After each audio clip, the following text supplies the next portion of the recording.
The courthouse in Columbus, Ohio, felt colder than the winter air outside. Fluorescent lights hummed softly as people moved through the hallways with folders, quiet voices, and tired expressions. She stood near the entrance, adjusting her coat and taking a slow breath. At 7 months pregnant, every step required care.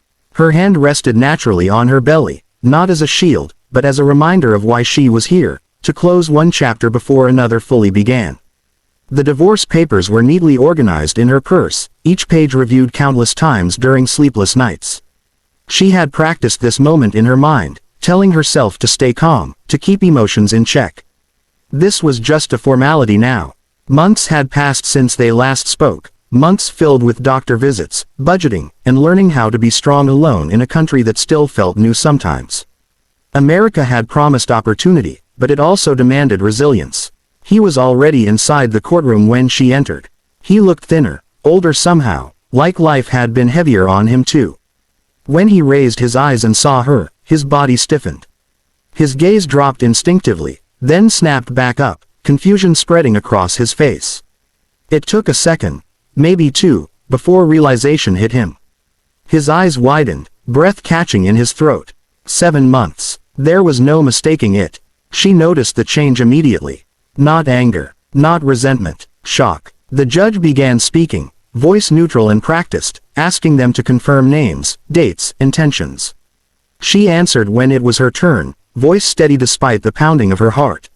She had promised herself she would not cry here. Not in front of strangers. Not in front of him. This place wasn't meant for emotional confessions, it was meant for endings. As the questions continued, memories crept in uninvited. Their first apartment in Chicago, too small but full of laughter. Late-night takeout and shared dreams about careers and travel. Then the slow unraveling. Long work hours, misunderstandings, words said in frustration that couldn't be taken back. The fight that finally broke them wasn't dramatic, just exhausting. Two people too tired to keep explaining themselves. He barely heard the judge. His mind was racing. How had he not known? He replayed the last conversation they had, the silence that followed, the paperwork mailed without discussion. He had assumed she wanted distance, a clean break. He never imagined this. When the judge paused to review documents, the room fell quiet. He looked at her again, really looked this time. She seemed calmer than he remembered, stronger. There was a quiet determination in her posture, even as she shifted slightly to stay comfortable. He felt a wave of guilt wash over him, not just for the marriage, but for the absence, for the questions he never asked. The session ended quickly. They were told to step outside while the final details were prepared. In the hallway, sunlight streamed through tall windows, casting long shadows on the floor. They stood a few feet apart, the silence heavy but different now, less hostile, more uncertain. She adjusted her coat again, ready to leave if needed.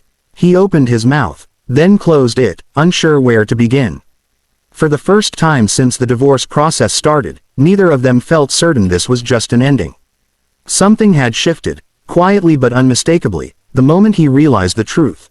The hallway felt longer than before, as if the space between them had stretched with every unspoken thought. He finally cleared his throat, the sound small but determined. "Why didn't you tell me?" he asked, his voice low, careful, as though one wrong word might break whatever fragile calm existed between them.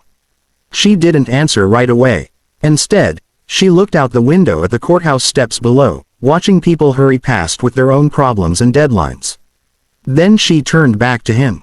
"Because I needed peace," she said simply. "Every conversation we had at the end turned into an argument. I didn't want stress. Not for me, not for the baby." Her honesty landed harder than anger ever could. He nodded slowly, absorbing the weight of her words. He wanted to defend himself, to explain how overwhelmed he had been, how work and expectations had buried him. But standing there, seeing the calm resolve in her eyes, he realized explanations would sound like excuses. A subtle movement caught his attention. Her hand pressed gently against her belly, and she winced slightly before relaxing again. "Is everything okay?" he asked without thinking, stepping closer. She gave a small nod. "Just a kick," she said. For a brief moment, something unspoken passed between them, a shared awareness that this was real, that a life was growing, independent of their past mistakes. They found 2 empty chairs near the wall and sat, leaving a respectful distance between them. He asked about her health, her job, where she was living now. She answered calmly, explaining how she had moved closer to her sister in another state, found part-time work, and learned to manage on her own. There was no bitterness in her tone, only facts. Independence had not been easy, but it had been necessary. I would have helped, he said quietly. If I had known. She met his eyes. I believe that, she replied. But belief doesn't erase what already happened. The clerk walked past, reminding them the judge would be ready soon. Time was pressing in again. He took a breath, then spoke carefully. Do you still want to go through with it, today? The question surprised them both. She had come prepared to sign, to walk away without looking back. Yet now, with everything laid bare, the certainty she had carried felt less solid. She thought about sleepless nights ahead, doctor visits, decisions that would affect more than just herself. I don't know, she admitted. I don't want promises. I don't want pressure. I'm not asking for that, he said quickly. Just time to talk, to figure out how to do this right, even if it's not together. That honesty mattered. She considered it, weighing caution against possibility. America had taught her how quickly life could change, but also how systems existed to help people navigate difficult paths. We could meet with a mediator, she suggested. Pause the final step. See what's realistic. Relief crossed his face, subtle but genuine. I'd like that, he said. When they stood, he held the door open for her without thinking, a small gesture that felt meaningful. They walked out into the cold afternoon, not as a reunited couple, but as two people facing a shared future with more honesty than before. Nothing was decided, but something had begun, carefully, uncertainly, and with a new sense of responsibility. The cafe across the street from the courthouse was warm and quiet, the kind of place where conversations felt safer. They chose a small table near the window. Steam rose from her tea while his coffee sat untouched, cooling as his thoughts raced. This was the first time in months they were sitting together without anger hanging between them. They talked slowly at first, careful with every word. Not about love or regret, but about practical things, medical appointments, insurance, housing.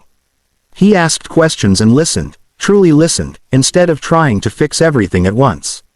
She noticed the difference. This was not the man who used to brush off serious talks with jokes or silence.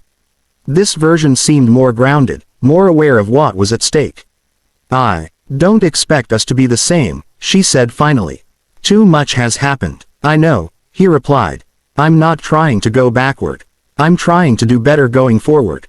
They agreed to meet with a mediator the following week. Not to cancel the divorce immediately, but to understand options, co-parenting plans, support, communication boundaries.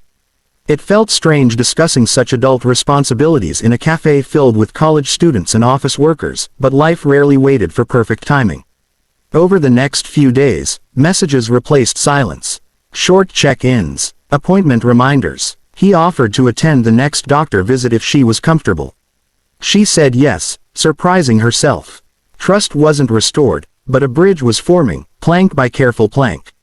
At the clinic, he sat beside her, listening to the steady rhythm of the heartbeat. The sound filled the room, undeniable and grounding. He swallowed hard, emotion tightening his throat. This was no longer abstract.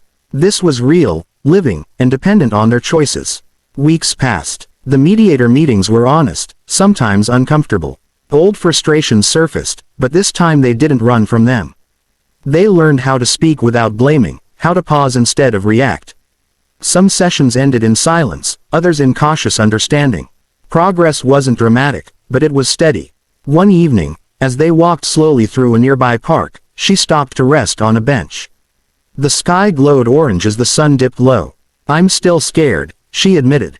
Not just about us, but about doing this right. He sat beside her, keeping a respectful distance. Me too, he said. But maybe being scared means we care enough to try. She looked at him, searching his face for certainty. She didn't find it, but she found sincerity. That mattered more. In the end, they didn't rush a decision. The divorce was postponed, not canceled. They chose to focus on the child first, on stability and respect.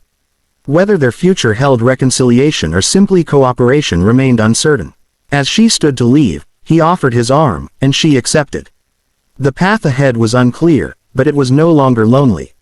Sometimes, life didn't give clear endings or perfect reunions, just second chances to do things with more honesty than before.